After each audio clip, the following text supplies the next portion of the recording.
Hello my YT family, আশা করি সবাই অনেক ভালো আছো। আমিও ভালো আছি। তো আজকে আমি শেয়ার করতে চলেছি দুধ চিতই পিঠা। শীত তো এসেই গেছে, তো এই ধরনের পিঠা খেতে খুব ভালো লাগে।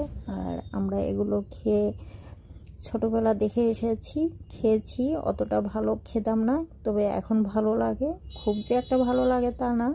তো আজকে তোমাদের সঙ্গে এটাই আমি শেয়ার করার চেষ্টা করব। অনেকবার ফেল হয়ে গেছিলাম, এবার একটু কোনো রকম বানাতে পেরেছি। খুব যে একটা ভালো হয়েছে তা না। তো তোমরা ধৈর্য ধরে ভিডিওটা দেখতে থাকো। আমি তোমাদের জন্য নারকেলের টিপস দেখাবো। নারকেল যখন আমরা নারকেল কুড়িয়ে নিই, কিভাবে কোড়াতে অনেকটাই টাইম লেগে যায়। আমরা সব সময় দেখে এসেছি আর করে এসেছি নারকেল কোড়ানি দিয়ে, হাত কোড়ানি দিয়ে, পা কোড়ানি দিয়ে নারকেল কোড়াই। আমি একটু আজকে ভিন্ন টাইপের দেখাবো।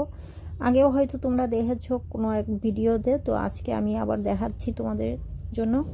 নারকেলটা আমি এইভাবে গ্যাসে পুড়িয়ে নিয়েছি। পুড়িয়ে নিলে ছুরি দিয়ে উঠাতে খুব সহজেই উঠে যায়। ভালো মতো করে হিট দিয়ে নিবে। আমি উঠিয়ে নিয়েছি। উঠিয়ে তারপরে আমি এরকম স্লাইসের মতো করে কেটে কেটে বার করে নিলাম। আর এই যে ব্রাউন পার্টটা, ছিলকা যেটা, ওই পার্টটা আমি ছিলে নিয়েছি। ছিলার পরে মিক্সি জারে দিয়ে দিলাম। এই তো হয়ে গেল ঝটপট তৈরি নারকেল কুড়ি। তো এইভাবে তোমরাও করে নিতে পারো। আমি তো এইভাবেই করি। আগে যেমন কোড়ানি দিয়ে, হাত কোড়ানি, পা কোড়ানি দিয়ে করা হতো, এখন আর সেই ধৈর্যও নেই, সময়ও হয় না। তো হয়ে গেছে আমার নারকেল কোড়ানো। এই তো আমি এখানে গোবিন্দভোগ রাইস ভিজিয়ে দিয়েছিলাম। এই রাইসগুলো বেশিক্ষণ ভিজাতে লাগে না। আমি আধা ঘন্টা 20 মিনিটের মতো ভিজিয়ে রেখেছিলাম। তারপরে জল ছেঁকে এই তো একটু ফ্যানের হাওয়াতে দিয়েছি, শুকিয়ে গেছে। একটা থালার মধ্যে দিয়েছিলাম, বেশিক্ষণ রাখিনি। চালটা আমার জল টেনে নিয়েছে, আমি ওটা পরে দেখাচ্ছি। তার আগে আমি এখানে রসটা বানিয়ে নিচ্ছি। এই গুড় দিয়ে আমি রস বানিয়েছি। এটা এই বছরের গুড় এখনো আনা হয়নি, এটা লাস্ট ইয়ারের গুড়। এই গুড়টা আমি এখন রস বান করে নিচ্ছি। এখানে আমি একটুখানি জল দিয়ে রসটা বসিয়ে দিয়েছি। আর এই যে উপরে যে কালো কালো মতো ফেনা, এটা আমি একটা চায়ের ছাঁকনি দিয়ে ছেঁকে বারবার বার করে দিচ্ছি, নইলে এটা ভালো লাগে না খেতে, দেখতেও ভালো লাগে না। এই তো রসটা আমার ফুটে গেছে। এখন আমি এটা ঢেলে নিব, একটা বোলের মধ্যে ঢেলে রাখবো সাইডে। তো এই যে রসটা দেখতেই পেলে আমি জাল করে নিলাম। আর এখন আমি দুধ জাল করব। তো এগুলো জাল করার পরেই আমি চালটা এটা পাউডার বানাবো। এই যে এদিকে আমি অর্ধেক দুধ আমি এখানে নিয়েছি, আর অর্ধেক আগেও আমি ফুটিয়ে সাইডে রেখে দিয়েছি। তো এতটা আমার পুরো লাগবে না। আজকে আমি শুধু ট্রাই করব যে হচ্ছে কি না, কারণ আগে আমি অনেকবার ট্রাই করেছিলাম, আমার হাতে হয়নি। পিঠে জাতীয় রেসিপিগুলো আমার হাতে খুব একটা ভালো হয় না।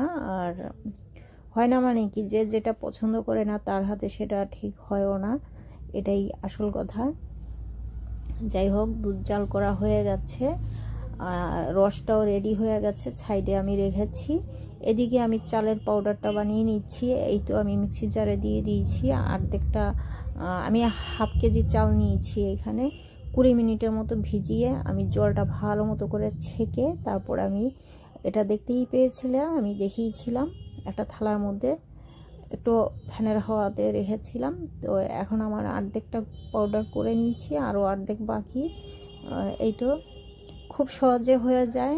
অনেকে দেখি চালের গুঁড়ি কিনে খায়, না কিনে খেলে ওই চালটা বেশি ভালো হয় না। জানি না ওরা কি চাল দিয়ে গুঁড়িটা বানায়। আমি একবার দুবার এনেছিলাম, ভালো হয়নি। ওই থেকে আমি পিঠে বানানো ছেড়ে দিয়েছি, হয় না বলে ঠিক মতো। তো এবার আমি নিজের হাতেই গুঁড়িটা বানিয়ে নিচ্ছি। খুব সহজে এই গুঁড়িটা হয়ে যায়। তোমরা যারা চালের গুঁড়ি কিনে খাও, কিনে না খেয়ে বাড়িতেই ঝটপট তৈরি করে ফেলতে পারো।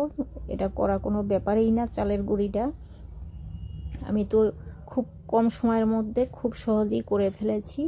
চালের গুঁড়ি আমি বানিয়ে আমি চালনি দিয়ে চেলে নিয়েছি। এখানে ওই যে আমি বললাম আজকে শুধু আমি ট্রাই করব। এখানে 2 কাপ চালের গুঁড়ি নিলাম। 2 কাপ চালের গুঁড়ির জন্য 2 কাপ জলই লাগবে, উষ্ণ গরম জল নিব। আর এখানে এই যে হাফ টিস্পুন বেকিং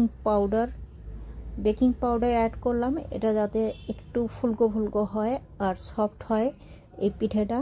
আর এখানে সামান্য নুনও অ্যাড করেছি আমি, স্বাদ মতো নুন তো দিতেই লাগবে, কারণ চালের পাউডার বলে কথা, এটাতে নুন দিতে লাগে।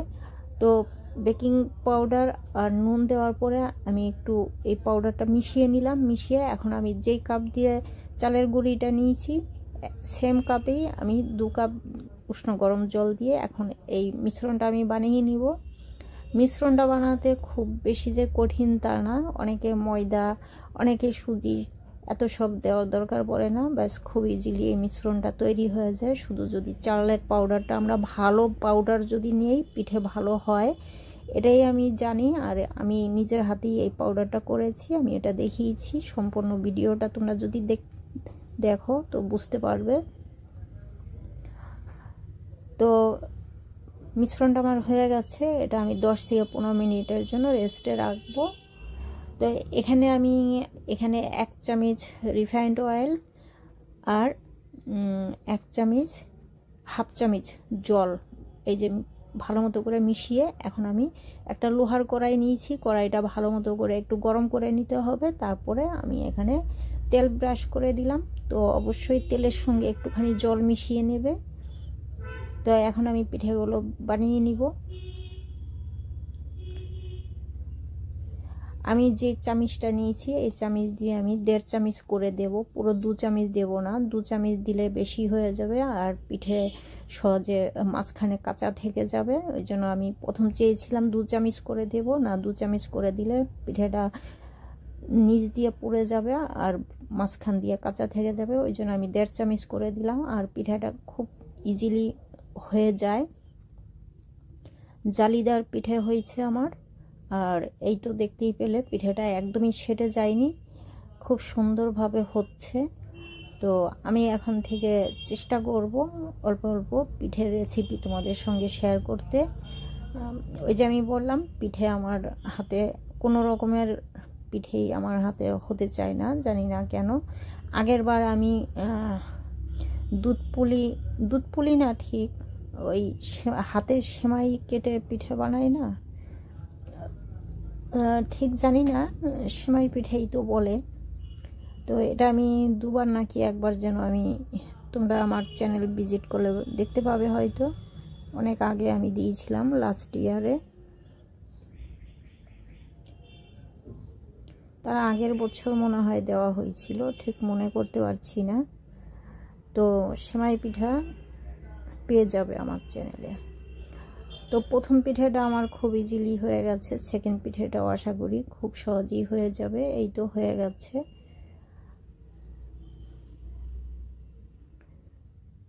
নিচটাও খুব সুন্দর হয়েছে, আমি একবার দেখিয়ে দিচ্ছি। এই দেখো খুব সুন্দর হয়েছে, জালিদার হয়েছে আর একদমই সেটে যায়নি কড়াইতে। কড়াইটা একটু ভালো করে গরম করে নিতে হবে আর তেল আর জল দিয়ে ব্রাশ করে নিতে হবে। তো এই যে দেখতেই পেলে ধোঁয়া উঠছে, এটা উঠছে জলের কারণে। জলটা আমি মিক্সড করে নিয়েছিলাম তেলের সঙ্গে। তো এখানে 2 কাপ ময়দা, চালের গুঁড়িতে আমার 6টা পিঠে হয়েছে।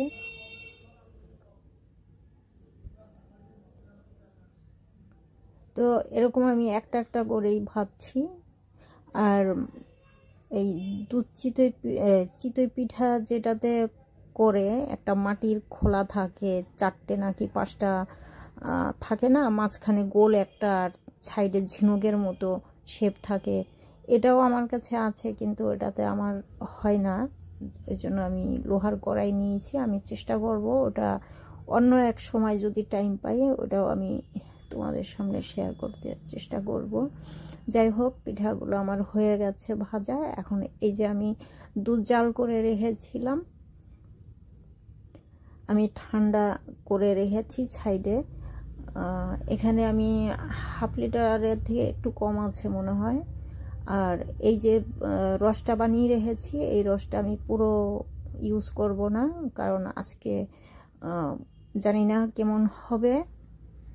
তো টেস্টটা ঠিকই ছিল। তো দুধ আর রস আমি প্রথমেই জাল করে রেখেছিলাম, এখন ঠান্ডা হয়ে গেছে। এই পর্যায়ে আমি মিক্সড করে নিলাম। এখন আমি উনুনটা ধরিয়ে নিব। আর এই যে নারকেল কুড়িয়েছিলাম, এখান থেকে আমি 2 চামচের মতো নারকেল ইউজ করব। খুব বেশি নারকেল দিতে লাগে না, দুধ চিতইতে অল্পই নারকেল লাগে। তো এখন এটা আমি গরম করে নিব। গরম যদি না করি তাহলে চিতই পিঠাগুলো ভেতরে রসটা ঢুকবে না, ওই জন্য গরম করতে লাগবে। আর ঠান্ডা করে আমি কেন এই মিশ্রণটা বানিয়েছি, কারণ এক এক সময় দেখা যায় দুধের ভেতরে রস অ্যাড করলে দুধটা কেটে যায়। তো ওই জন্য আগের থেকে আমি এটা জাল করে ঠান্ডা করে মিশ্রণটা বানিয়ে তারপরেই হালকা গরম করে নিলাম। গরম করার পরে এখন আমি একটা একটা করে পিঠেগুলো ছেড়ে দিচ্ছি। এটা আমি 2 ঘন্টার মতো এরকম কভার করে রাখবো। দেওয়ার পরে এই তো দিয়ে দিলাম।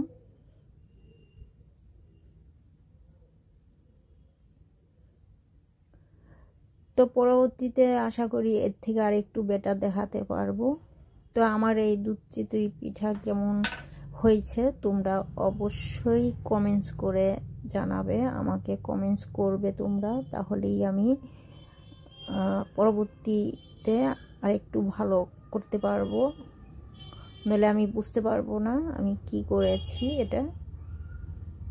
তো আমি 2 ঘন্টা পর এসে আমি ঢাকনা খুলে এই যে দেখো এরকমটাই হয়েছে। তবে শেপটা ভালো অত আসেনি, যেরকম চেয়েছিলাম বা আমরা ছোটোবেলা যেরকম দেখেছি খেয়েছি ওরকম শেপ হয়নি। তো টেস্টটা কিন্তু ওরকমই আছে। আমি একটা চামিচ দিয়ে দেখাচ্ছি তুলে।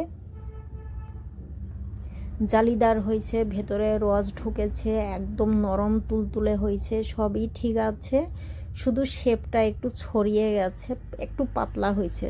একটু মোটা হলে মনে হয় ভালো হতো দেখতে।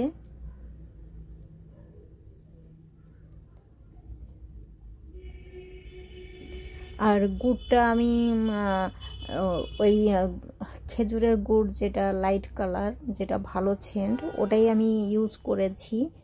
আর যেটাতে ভালো সেন্ট পাওয়া যায় ওটা অত গুড়ের কালার থাকে না, লাইট। তো এটা গুড়ের কালারটা ঠিক আসেনি, কারণ আমার গুড়ের কালারটা একটু লাইট ছিল বলে।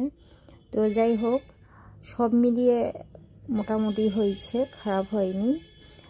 তো তোমরা কমেন্টস করতে আমাকে একদমই ভুলবে না। আজকের মতো এইখানেই, আবার দেখা হবে অন্য এক ভিডিও নিয়ে। ভালো থেকো, সুস্থ থেকো, আর আমার চ্যানেল সাবস্ক্রাইব করতে একদমই ভুলবে না। যারা করেছো তারা কমেন্টস করবে।